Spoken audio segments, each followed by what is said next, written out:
من یه چیزی در مورد این سکو به شما بگم. ببینید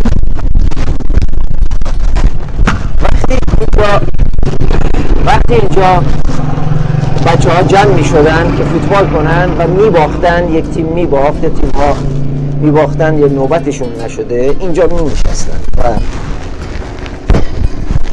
یادش بخیر همینجا منتظر بودن یا کنار اون سکوی بوقه آصف محمد تا نوبت تیمشون بشه. یه چیز جالب به شما بگم، و کنار همین نشستن ها یه اتفاقات قشنگی رخ میداد. یادم اون موقع موسم برگزاری جام‌های جهانی 1982 86 و 90 بود.